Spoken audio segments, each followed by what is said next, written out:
There is a sanctuary inside you, Maddie, that holds all your urges and desires, all your passions and emotions. For you, the door to the sanctuary is still stamped shut with a magical seal.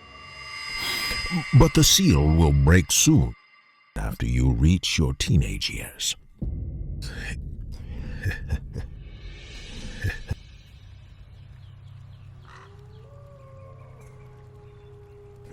Legend says that inside the sanctuary there is a monstrous beast with magical powers.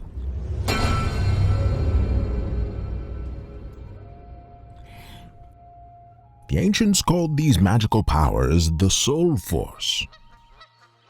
Yes.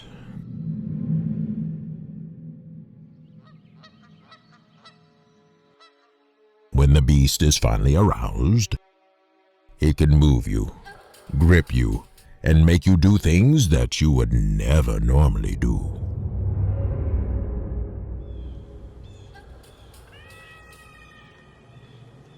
It could make you feel restless, or even insanely emotional. This monster has the power to emotionally drain you. It can make you feel overly hopeless, angry, and fearful. He can also make you feel overly proud, excited, or joyful. Oh, this emotional swing is toxic, Maddie.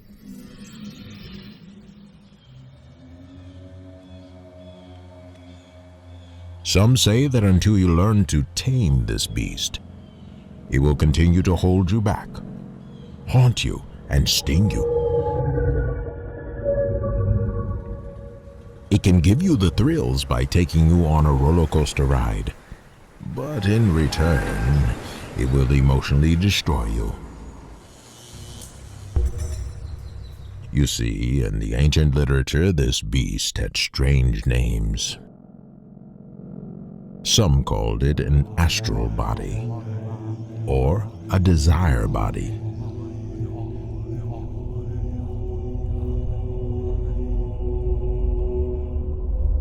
On Mercury, they call it a werewolf.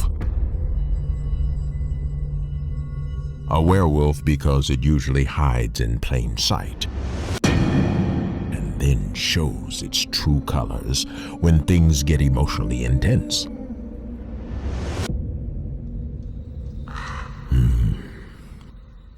Unless you learn to tame the werewolf, it will naturally control you and transform you into an emotional beast.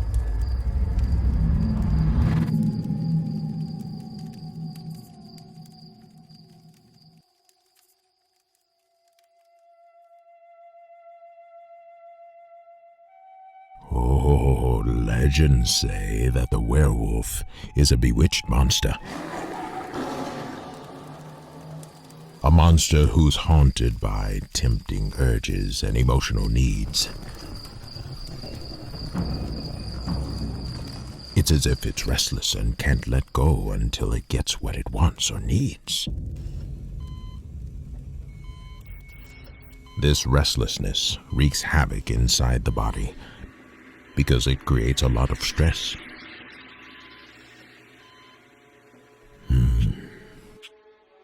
Too much stress destroys the body from the inside out. Chronic stress equals chronic disease. Now, when people are stressed for a long time, you tend to develop chronic disease. And so you're saying fact, stress causes chronic disease? Oh, absolutely. How is that in received fact, as soon as you tell the patient that you're under too much stress? Because when I mention the word stress, they freak out and say, oh, you think it's all in my mind. You're not even listening to what I said. That is absolute. Some people actually take offense. They do. I agree with you. You don't say the word stress. Joan Possevi is a success coach and author. She says our thoughts and feelings directly affect our bodies. So you're telling me thoughts and feelings have a lot to do with your health and healing. Is that right? Absolutely, there's no question. See, mind and body are one, not two. So whatever is going on in our thoughts and feelings absolutely have to show up in this thing we live in called the body. You can't separate the mental from the physical. Why not? Because every emotion is a biochemical interaction in your body.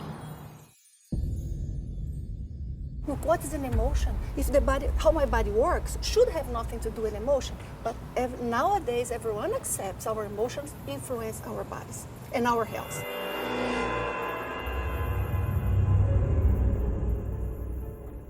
Michelle Nagel is a coach and author. As a survivor of abuse, she knows that emotions can have a detrimental effect on the physical body. Emotions are associated with molecules inside the human body. So emotion is a physical phenomenon as much as it is a mental phenomenon. Yes, it is. Chronic stress is the foundation for chronic diseases. Chronic stress is associated with the 6 leading causes of death: heart disease, cancer. Stress has to do with heart disease Yes, and cancer. cancer. You're saying the cancer may have had some sort of a root Yes, in stress. yes.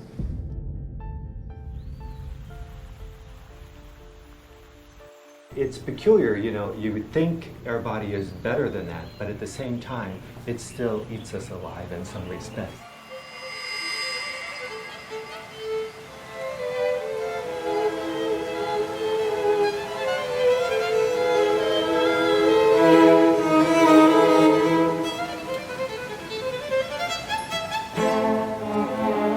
Dia Top is an author and entrepreneur who believes that life shouldn't be that complicated. The emotions stay with you and they create the imbalances within our body because they build up, they eat you up, and you really need to learn to let go of those. By diffusing your emotions, you diffuse your stress. It's like Newton's little balls. You lift one up and it hits against the other. So you're able to make it so that you no longer have this constant buildup that is causing all sorts of chemical reactions.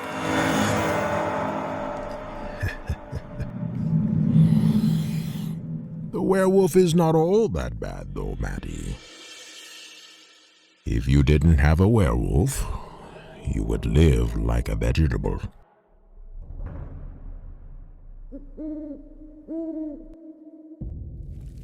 It's the werewolf that forces you to reach for the stars and accomplish things in life.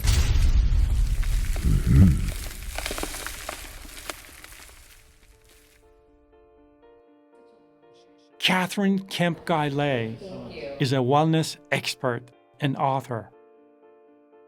She says stress can be a good thing if you know how to use it. There's good stress? Is that what you're saying? Yes, I don't believe that all stress is bad. There's actually something called eustress, and it's actually the stress that allows you to grow. I mean, when we're... What's it called again? Eustress. And it's good. And it's good stress. It's good stress. It allows us to There grow. is such a thing called good stress. There is such a thing. How do I find out how to create that good stress? The way you find out is if you're constantly in a state of comfort, if you're constantly in a state potentially of boredom, and constantly in a state of doing the same things over and over and over, then you know you need to make a change. When you make a change, you maybe do something that you're a little afraid of, that makes you a little bit uncomfortable, that you know is going to cause growth, that's where you need to go.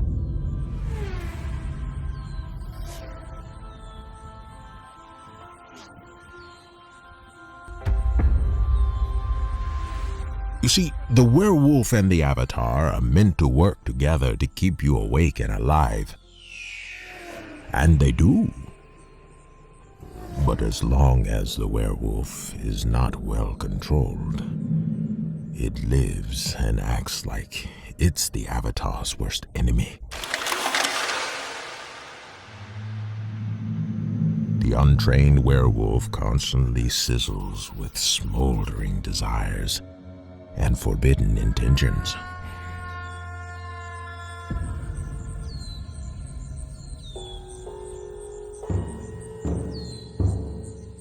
These virtues can be noxious to the human body. As the avatar strives to nourish and revitalize the body, the werewolf does everything within its power to destroy it.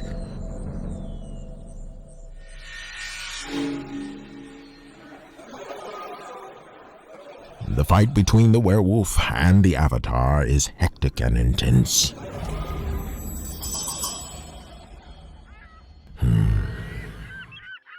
It goes on all day long and continues without a break until at last the body runs out of breath.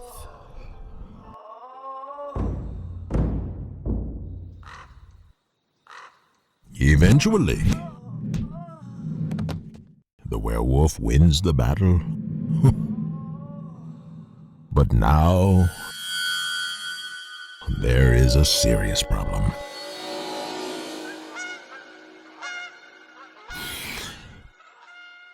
It gets forced to retreat.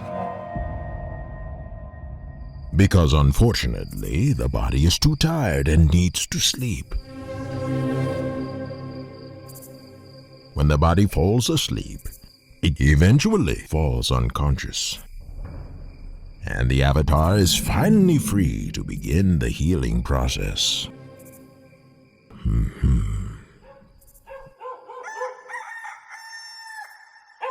By morning, the body regains consciousness, and the werewolf once again reclaims its lost territory. Once again, a new day has dawned, and the story must repeat itself all over again.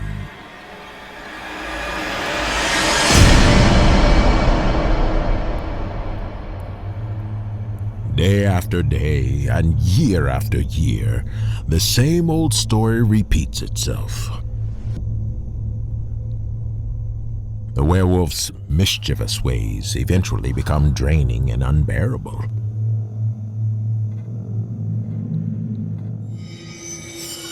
As you get older, the avatar gets burnt out. It's not able to put up a winning fight anymore. In the end, the werewolf wins a lot of battles, but ultimately loses the war. Because now the body is too old and worn down.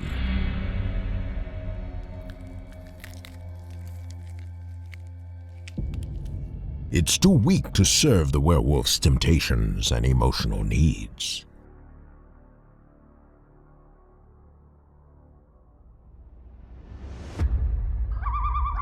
Maddie was so overwhelmed with all this information. A lot to digest all in one day. But she still wanted to know more. It was almost nighttime, and Daddy still had to make dinner. Maddie needed to go to bed soon, and they still had at least a 20-minute walk to get home. But she persisted. Okay, so hold on. How about animals? Do animals have a soul force? Yes. But there is still another force that even animals do not possess.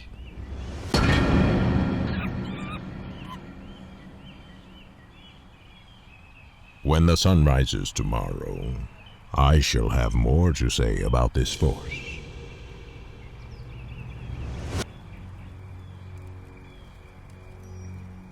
It was Friday night, and normally Maddie always got to sleep in the next day. But this weekend was different. Maddie begged her daddy to bring her back at sunrise. When they arrived, The Mercury Man continued.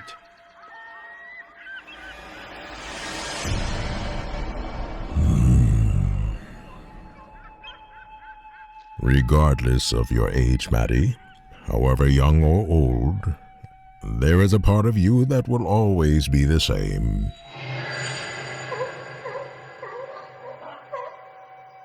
There's something inside you that will never change. You may not be able to put a finger on it, but if you pay attention, you'll know it's there. You see, it's the part you talk to when you're all by yourself.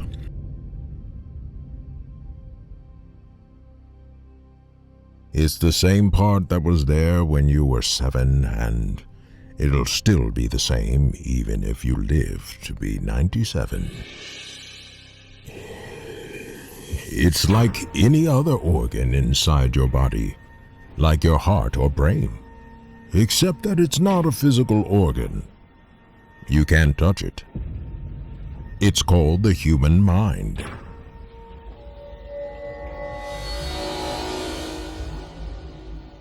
Science thinks that the mind is the same thing as the brain, that the brain can think. But the brain does not think. It's the mind that has the power to think.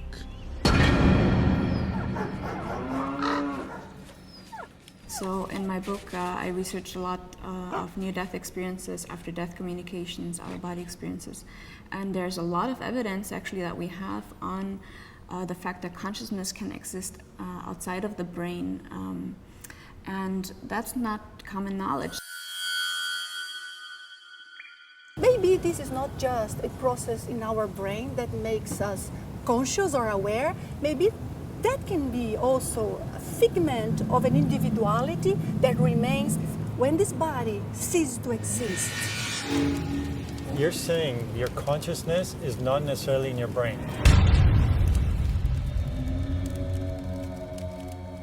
The brain is just a tool, an aid.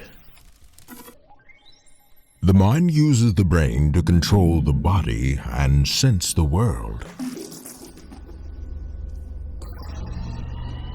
Have you ever seen the inside of a spaceship in an old science fiction movie, Maddie?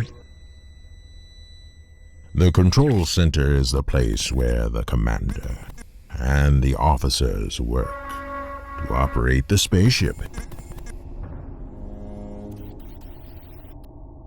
Think of the brain as the control center and the mind as the starship commander. From there, the commander can gather information and issue commands.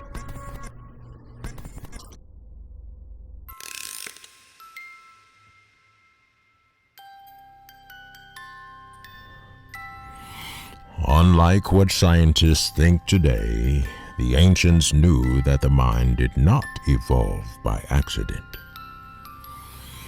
It was shaped by primordial forces. To the ancients, these primordial forces were known as the mind force. The mind itself, the organ, was called a mind body. Some call it a mental body or ego. On Mercury, this organ is called a demigod.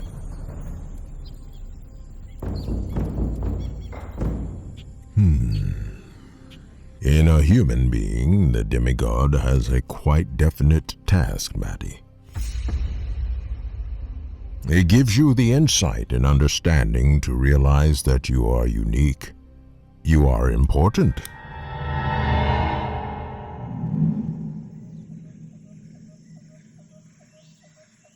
Unique and important you are, yes.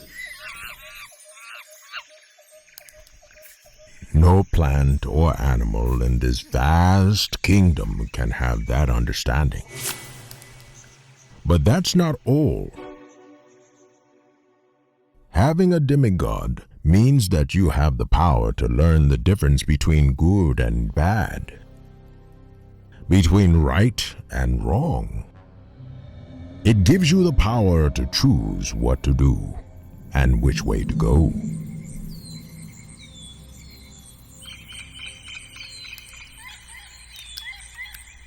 No other creature on the face of this planet possesses these powers, Maddie. But because of this privilege, you are now bound by a special set of rules.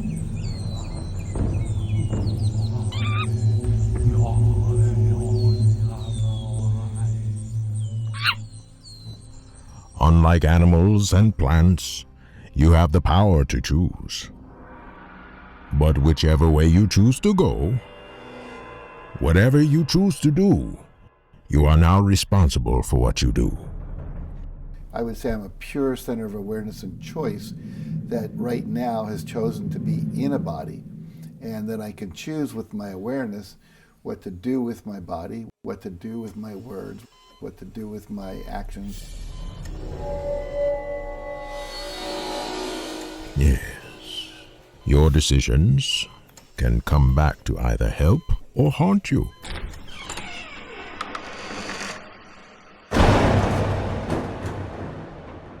Depending on what you think or do, the consequences can be either rewarding or downright painful. The choice is yours. But you'd better think about the consequences first, or else it may cost you.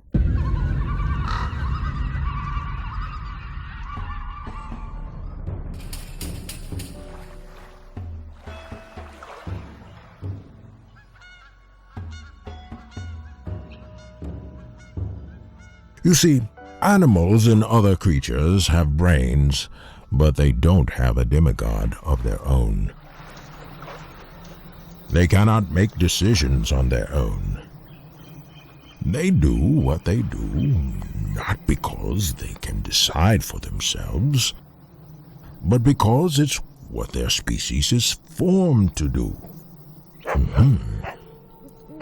All animals of a certain species think and act the same. All lions think and act the same. All birds of a species think and act the same.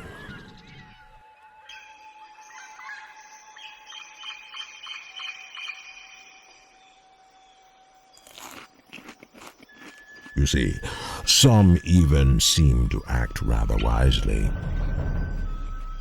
They may be able to learn new skills, build nests, create dams, produce silk, and make honey.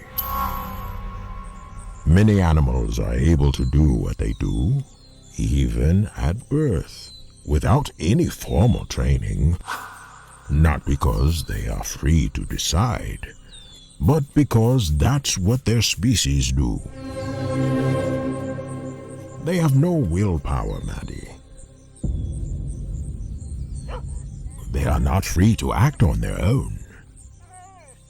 Only humans possess that magnificent organ.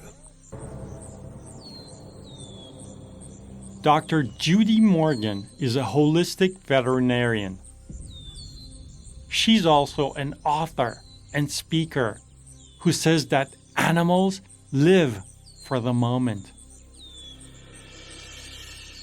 For animals, there's no question of willing or planning for something in the future.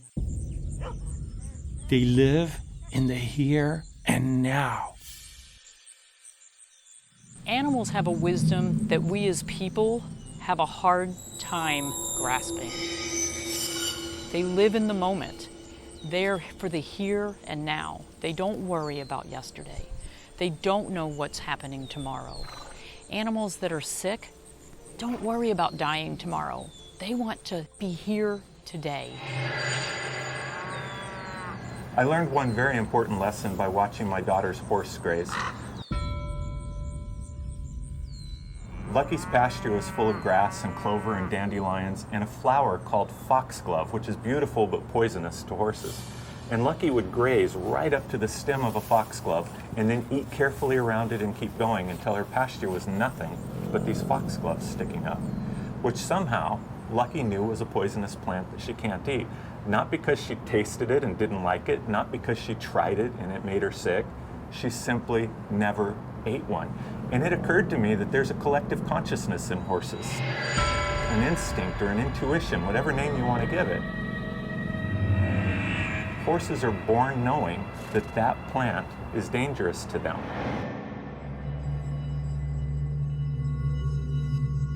The last time we met, Maddie, I described the scene of the stormy battles that will be waged inside you when you reach your teenage years.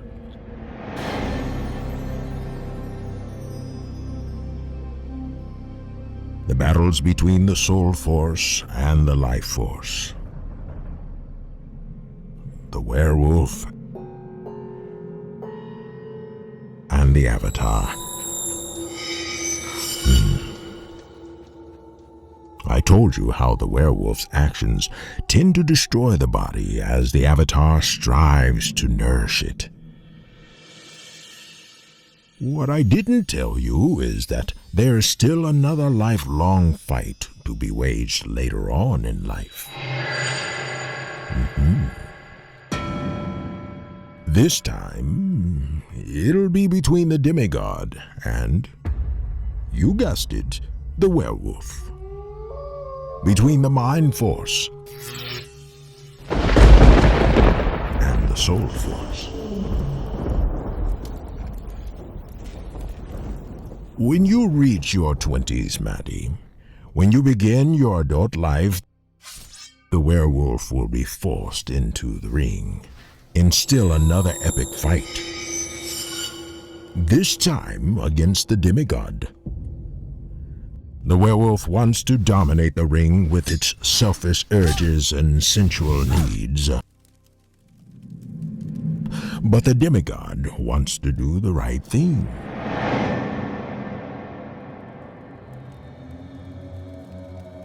The Demigod has the power to choose between right and wrong. And if it makes the wrong choices, well, if it gives in to the temptations of the werewolf, it will be forced to pay dearly, Maddie. This stirs a lot of friction between the two forces. Unfortunately, the werewolf is too cunning and powerful.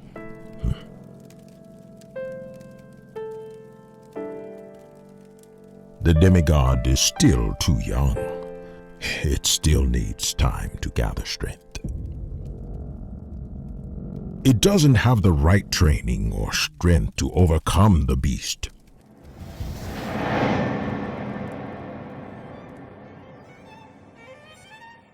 Because the werewolf's temptations and aggressions are so stressful, they cause a lot of emotional swings. These swings are toxic to the human body. A human being whose demigod is under siege is doomed to fight a lifelong battle. A battle against imperfection and disease. The proverbial angel and devil on your shoulders having their argument is nothing more than the angel of your intuition arguing with the devil of your desire and what you want in the moment. And if you only listen to the right side of that argument, you will bring yourself into a state of optimal health. In time, this will all change, Maddie. Yes. It will all change because the demigod is different from the others. It's different in that someday in the far, far future, it's destined to become an all-wise master. But before then, it needs a lot of training and hand-holding. Someday the demigod will rule over all the other human forces. It will work on them and transform them into useful servants of the human mind.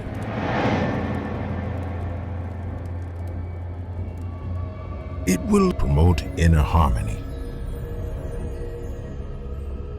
Right now, these forces seem to work against each other. But eventually, the demigod will restore the balance among them. This is the only way the body can become healthy and disease-free.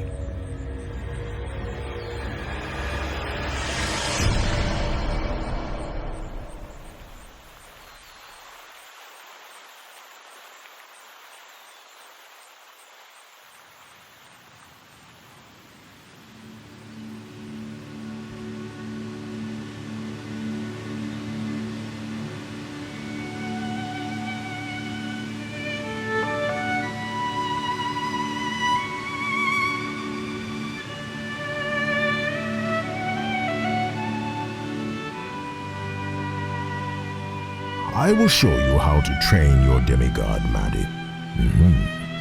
I will teach you how to transform these forces.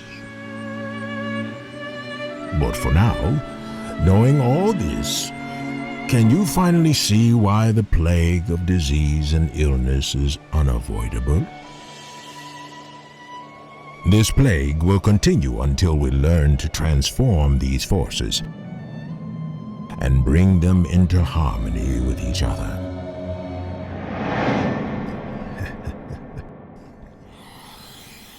Now you understand, Maddie?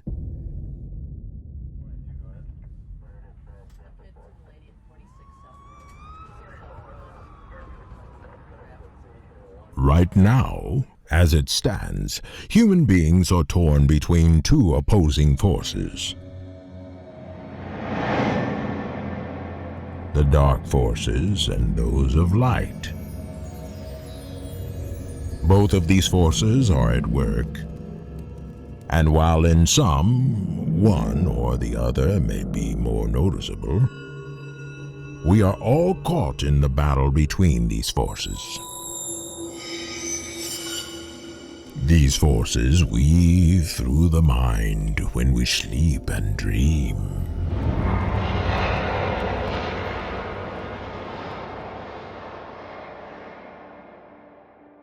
There are times when we feel loving, kind, helpful, and giving.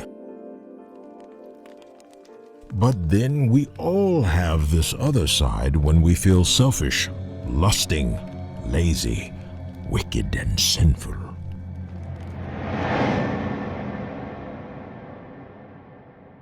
Once the demigod is trained, it will begin by transforming itself. It will gain control over all these forces. All wickedness and selfish qualities eventually dissolve. Humans begin to think, speak, and act for the benefit of all. A sense of world community will become the rule of law. Once the werewolf is transformed, all your emotional swings will disappear. A healthy sense of balance and harmony begins to permeate every fiber of your body. A wonderful sense of kindness and love will prevail. Toxic tendencies, like temptation and lust, gradually disappear.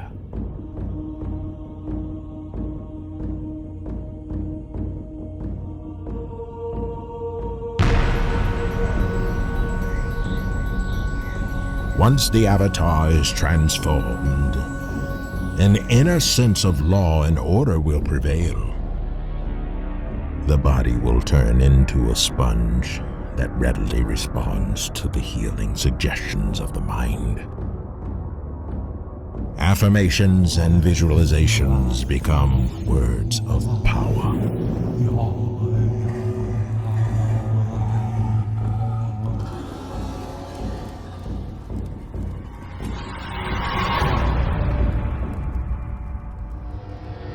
Once the physical body is transformed, your body will turn into a fine substance that's very much like soft clay.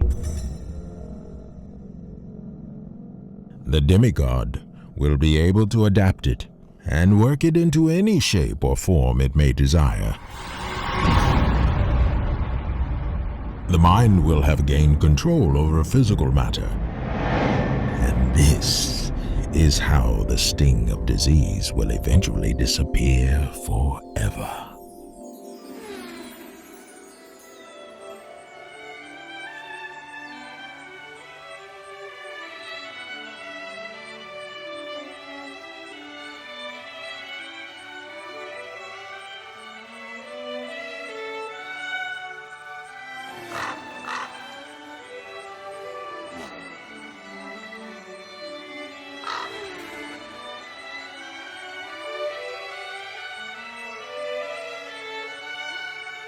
What occurred next was nearly unbelievable.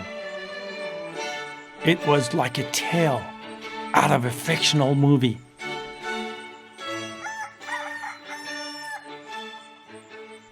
Maddie's story took a twisted turn. But I was kept out of the loop because I was out of town on a long trip. I didn't see or talk to Noah and Maddie for an entire year. When I got back, the first thing I wanted to know was what happened to the Mercury man.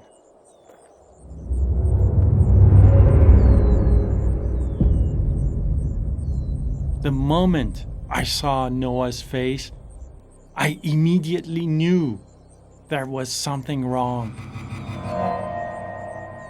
He had a strange glow on his face, as if he had seen or done something that had changed his life. What happened to the Mercury man? I asked. How's Maddie?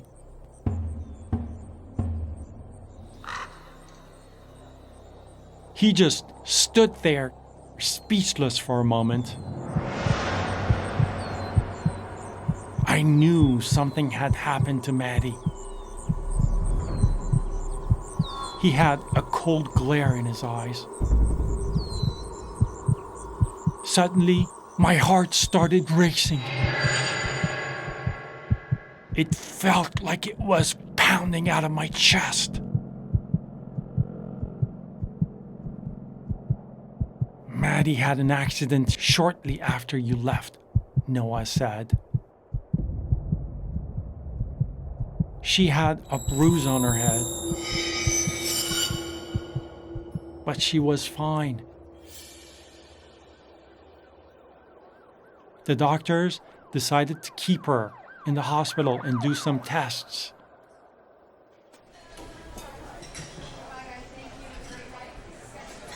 The next morning, the imaging tests showed a small bleed in her head. She had a small brain hemorrhage. And the doctors, they couldn't do anything about it.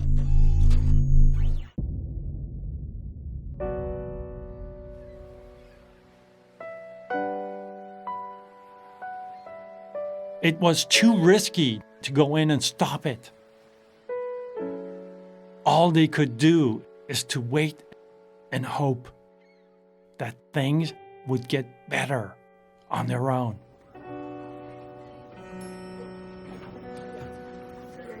She was in the hospital for days. But things were not getting any better. She was gradually losing her strength. Maddie was dying. And there was nothing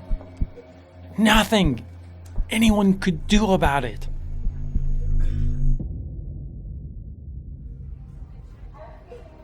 She had already been in the hospital for 6 days when she heard of a crash involving a school bus. A number of kids were severely injured.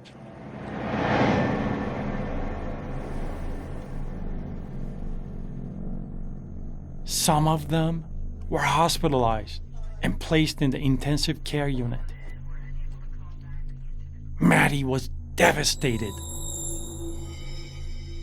She wanted to know how she could help. You see, she knew some of these kids from school. Doctors were desperately searching for organ donors, and guess what? Maddie wanted to donate her own organs. She didn't care if she died, as long as those kids could survive. That's what Maddie was like.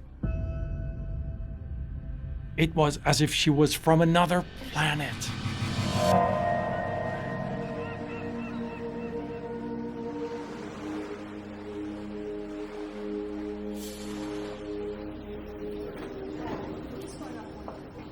On the 8th day, Maddie's condition turned for the worse. She wanted to see the Mercury man, not because she was worried about herself, but because she wanted to see how he could help those kids.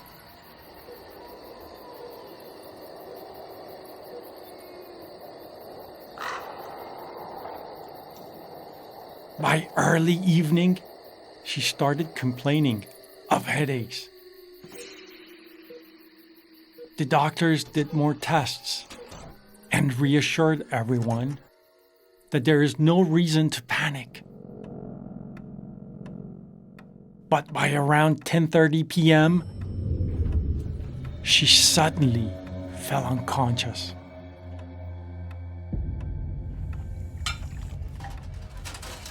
They finally decided to take her in for surgery. But the effort was too little, too late. The surgery was over with in less than an hour. But she never regained consciousness. Noah was in shock, watching his only daughter hold on for life. You could hear machines beeping all around her.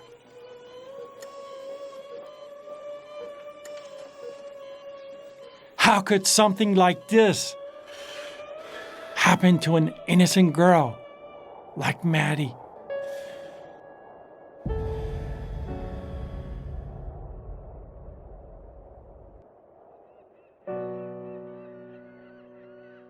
Noah had two choices. Keep Maddie alive on life support, like a vegetable, for days, weeks, months, years, or as long as it takes, or withdraw all life support and let her move on. Let her die in peace. You see, it wasn't about Maddie anymore. It was about Noah. Noah couldn't accept any of this. He couldn't live without Maddie.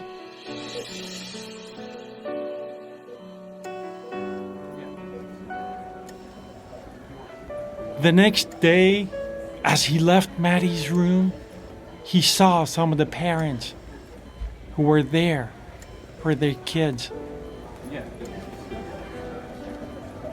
They were desperately pacing back and forth, praying. They were praying for an organ donor. They were hoping for a miracle.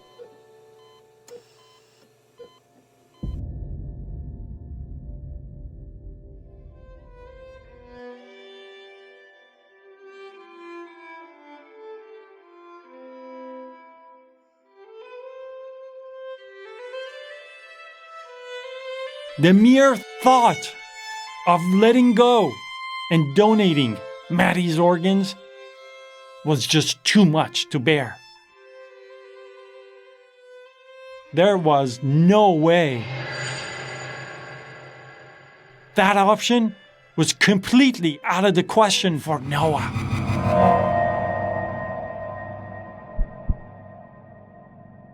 As he wallowed in agony, he kept daydreaming about Maddie. What was she thinking? She wanted to donate her own organs? For what? So that those kids could survive?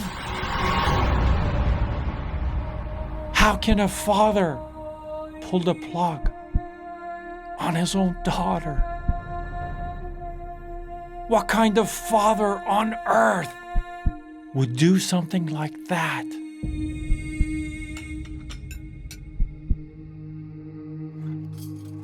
Time was ticking for those kids. Noah was stuck in a moral dilemma. Keep Maddie alive on life support? Like a vegetable and let the kids die? Or just pull the plug and donate her organs, just like she had asked. Time was ticking. He had to make the greatest decision of his life.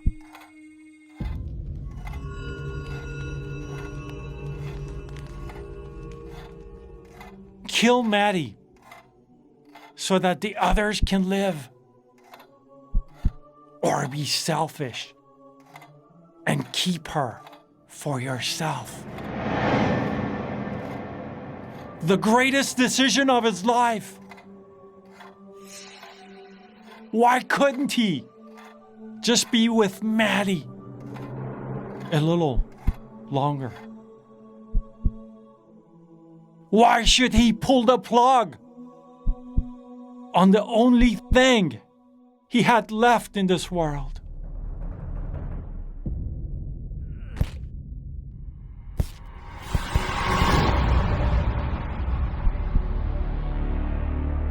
His own daughter.